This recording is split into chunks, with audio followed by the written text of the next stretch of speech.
The revolution is here. A movement of people free to live, work, and choose. We won't tell you what to think. We just demand that you think for yourself. This is Kibbe on Liberty. So we were. This is part 2 of the crypto anarchy megathon, whatever that is. Yeah, megathon. It's a megathon, and we were talking a lot about cryptocurrency, primarily blockchain under the assumption, but I wanted to dig a little bit deeper and sort of speculate, because this is what we did when we were hanging out in Guatemala. Because smart people in this space have very strong and differing opinions about whether or not there is an opportunity to blockchain everything. And by everything, I don't mean everything. I mean specifically all of the things that we used to be so optimistic about. We talked about Wikipedia, we talked about Facebook, we talked about Twitter, and I was one of those romantics that thought that these things would so radically transform the world, democratize, push power back down to the end user, all that stuff. And lo and behold, we discovered that the people that held the keys to the kingdom, maybe it's Jack, right? Maybe it's Mark Zuckerberg, who I still to this day believe is probably a lizard alien. These guys control it, and ultimately part of their control is kowtowing to the advertisers and the corporate interests that really make up the majority of their revenue flow. So all of a sudden, we're back where we started, where information is constricted and there's no liberty in those platforms. So how do we fix that? Is blockchain a solution?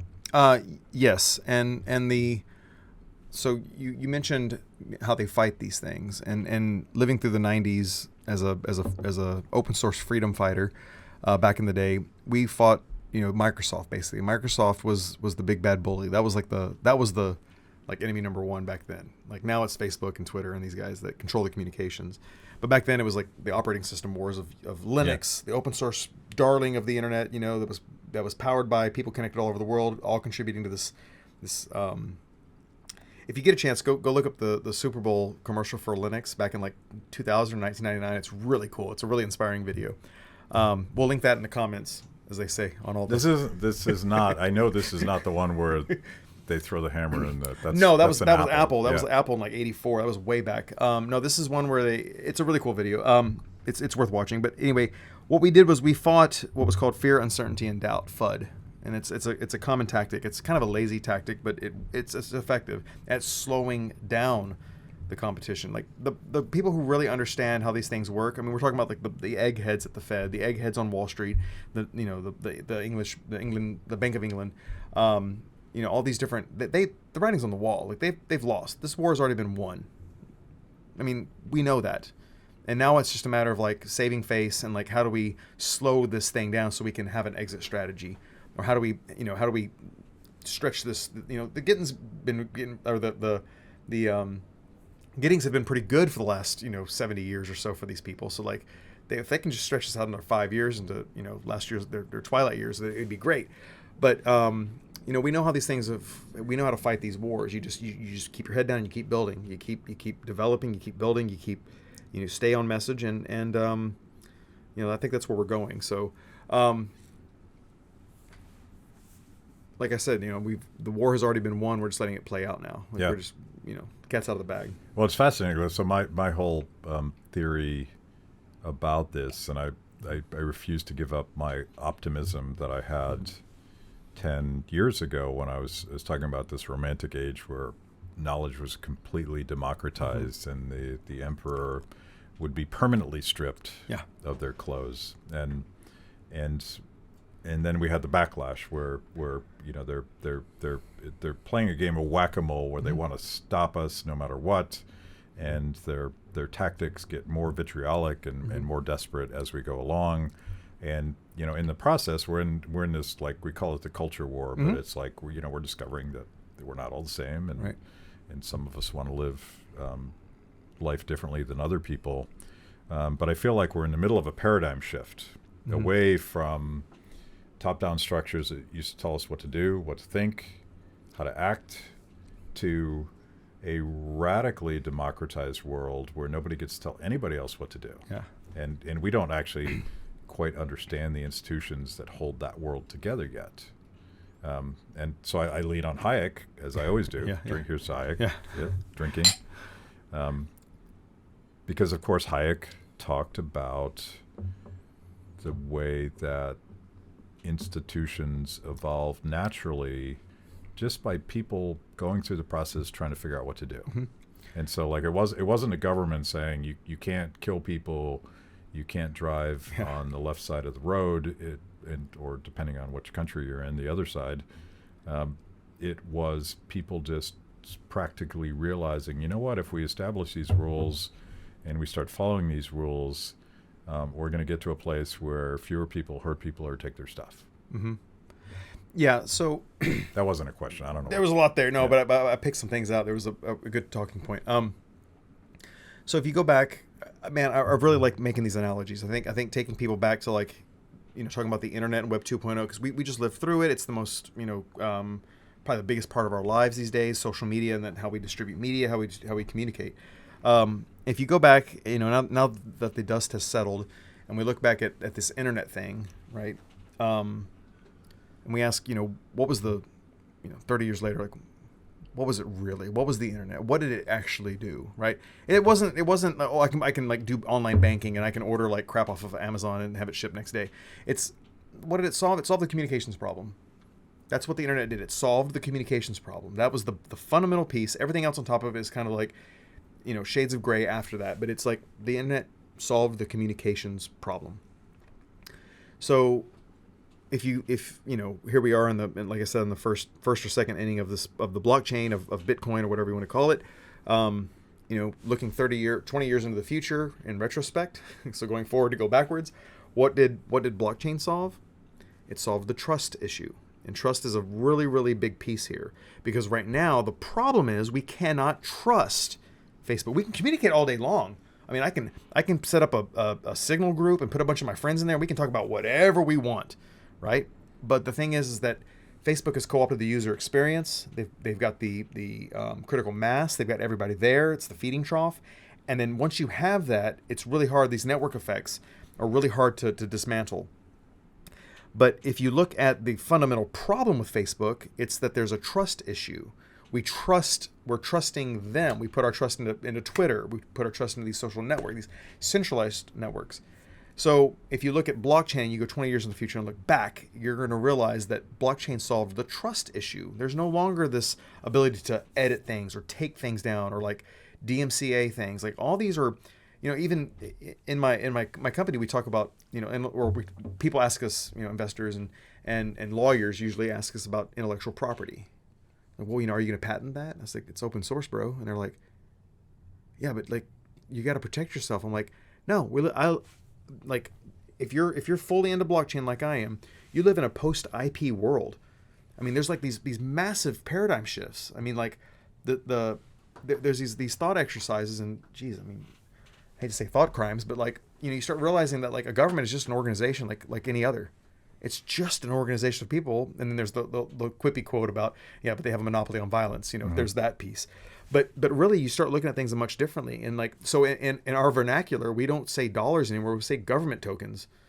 They're just government tokens. Or like, we don't say text messaging. We say NSA chat app. And it's like, once you start to reframe those things in your mind, it like, the world starts to look really different. I mean, really different. I mean, like these lines that are drawn on maps start to become like, what is that? I mean, what if I subscribe to a digital government or an ethereal government that exists only on a blockchain through something called a DAO, which is a really, really cool, complex area I'm of feeling research. like Neo right now. Yeah. Like, but this is the way out of the system. Like, I was just mentioning DAOs, like decentralized autonomous organization. Whoa. Okay. Those three words when put together, decentralized, love it. Autonomous. Okay. What does that mean exactly? Like, how does that work? Organization, that's something that speaks to me, those three words. When you realize how these DAOs are being put together and what they can do, mean, you've got DAOs running around right now in these organizations, these factions, I mean, you're really testing Westphalian theory because, like, you know, what is your number one as a Texan? You know, my dad raised me saying, you know, be a Texan first, American second. That's how Texans think. We're Texan first, American. So, you know, how do you square that circle with who do you have allegiance to? Is it the people that are like-minded? The guy from Japan and the guy from Germany and the guy from South Africa and the guy from Belize? Like, is that your tribe, or is it the people on your block? Well, it depends on where you're at. It depends on where you exist. And then you see 12-year-old kids sitting there with an iPad. Dude, they live in a metaverse. That's where the new term's coming up. I mean, it's still being defined, and it's this kind of amorphous, you know, layer. Call it bullshit, call it the future, whatever. But it's man, you're like really having to rethink all of these things. I mean, you're really having to rethink this stuff. And now that you're like, you know, your assets, your money, your wealth, or your whatever is now being digitized out of the reach of government. I mean, how do you even begin? Like, you got to ask all these fundamental questions. So you've got to go back, bring this back into the economics piece. You have to go all the way back to the 1500s, to the Enlightenment, and figure out, what were those guys reading? Like, what were those guys saying? The rights of man. I mean, like the Constitution. You've got to go back to all these seminal works and tease them out in a modern day setting, and then you can implement them. You can actually create the substrate. You can create the frameworks that override, you know, what the guys, you know, 2 blocks from here end up saying. Yeah. You know, it's like, dude, I mean, we're in a really badass time in history where it's like, man, the geeks have the power, and like, it's time to party. Yeah. I love it. So I feel obligated at this point to quote a Scottish Enlightenment philosopher, since you're hearkening back to those days, because I always fall back on, like, when everything looks completely fucked up, mm-hmm. and the government's like encroaching on all of our rights, and people are pushing against that. I always quote Adam Ferguson, mm-hmm. who talked about the wisdom of crowds. Mm-hmm. Yeah, and it's a fancy way of saying, you know what, people are going to hack the system, and we're going to figure it out. Yeah, and it's all going to be cool. Well, there's a lot of there's 2 types of people in the world. There's a lot of different people in the world, but there's 2 groups that you have people who thrive in stable environments, stable markets, and they love stability. They go to work every day. When everything's honky dory, they're in love. I go to sleep. I'm bored. I'm like, we need something's got to move. We got to have some shake up in the system. Well, when things start to shake up, when you have this new, like, you know, I was falling asleep in the late 2000s, early teens. There wasn't much going on. Like, there wasn't much more innovation to happen. We got to the very end of the web. You know, it was like, okay, like, we're gonna rebrand Facebook, or we're gonna like add a new widget, or like, but we'd already solved all the problems. So the amount of the S curve of development, when you get to the top there, things start to, you know, what's the material difference between the iPhone 12 and 13? Not much. Technology follows that same. Every piece of technology, like, the differences aren't there. But if you go back to, you know, iPhone 1 to iPhone 2, massive change, like massive advancements, and then it sort of teeters off. And so we're now in this new area where it's, you know, we've got this abstraction, we have all this disruption going on, this ability, this like really, really powerful technology that's allowing for all this stuff to happen. So taking a step back, because I was really fascinated by a conversation that Tim Pool was having with the CEO of Rumble, mm-hmm. which happens to have been a Canadian company. I think they moved to Florida, the free state of Florida. If, like, you can't move to Texas, you move to Florida. Yeah. But, you know, Tim Pool is keenly aware that his entire business model is dependent on YouTube or on YouTube, Spotify, or whatever. Yeah.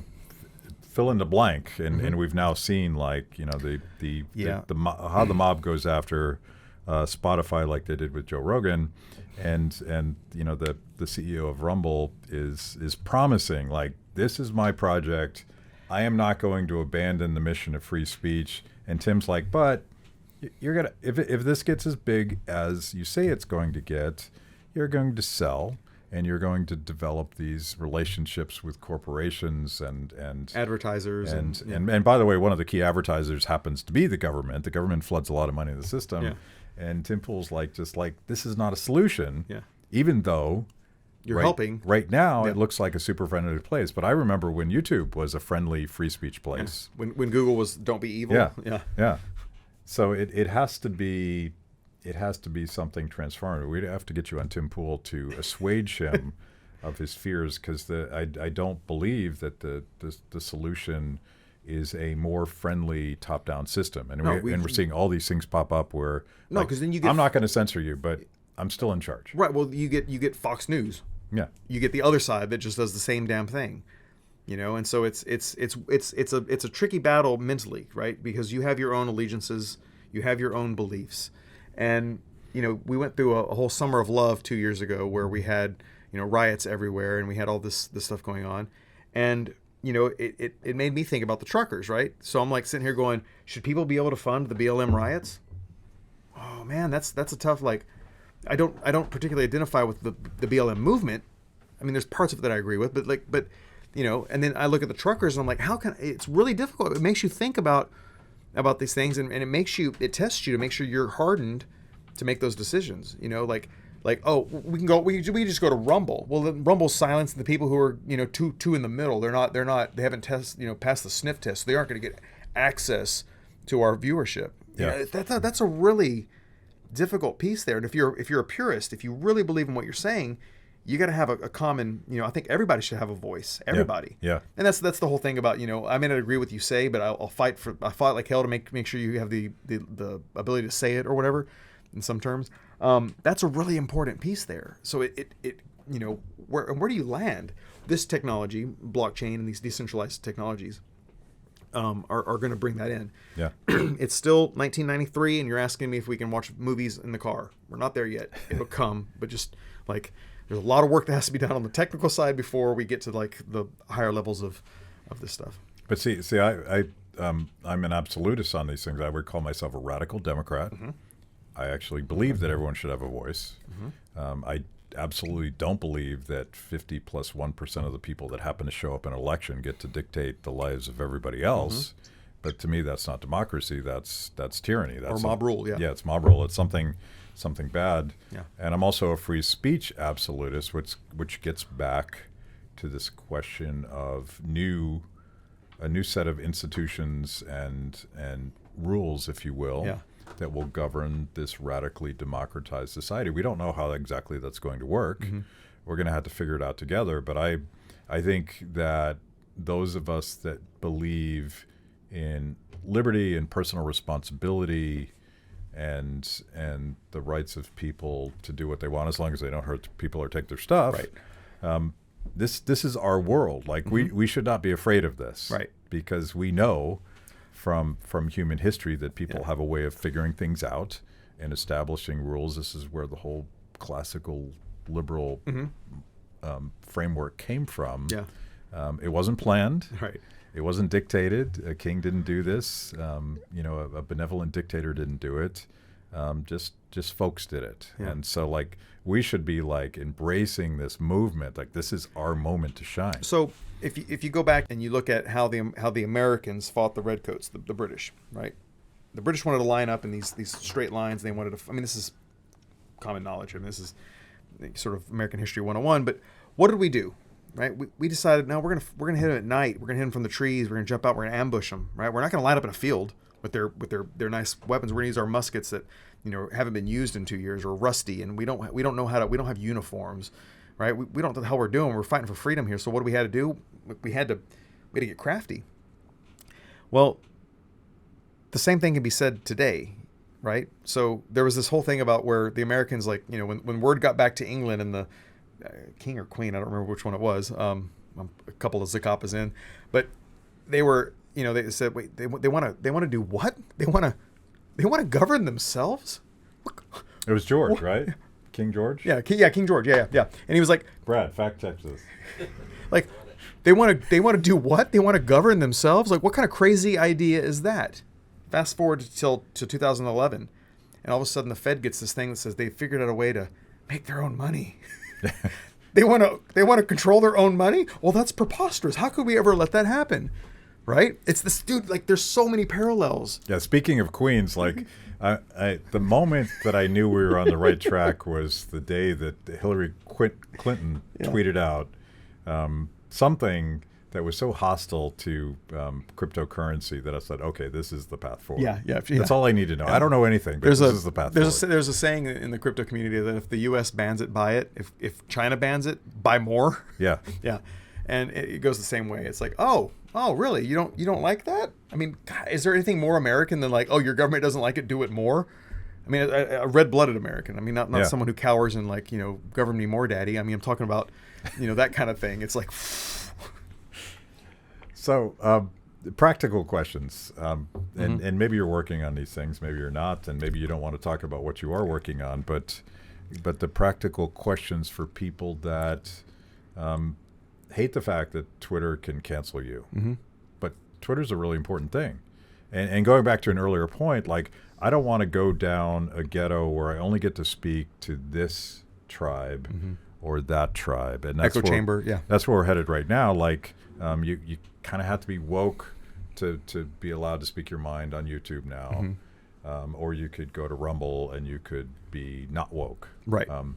And I'm like, I don't want to divide us that way, because I don't think that most people are either of those things. They were just like trying to figure stuff out. We should find some sort of middle ground where we can all talk and like we can all be influenced by their ideas. I mean, free speech is a human right.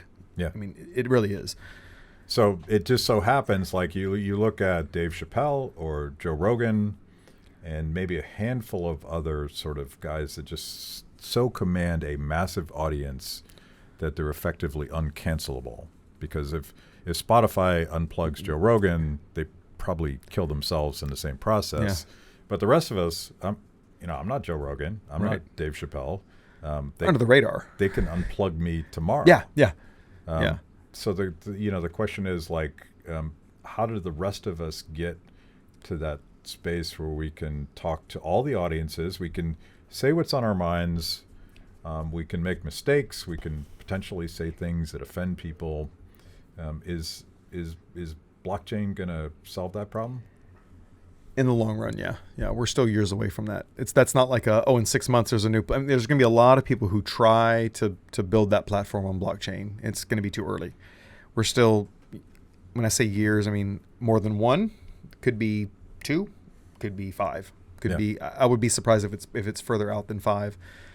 This technology is moving really, really fast. There's a lot of.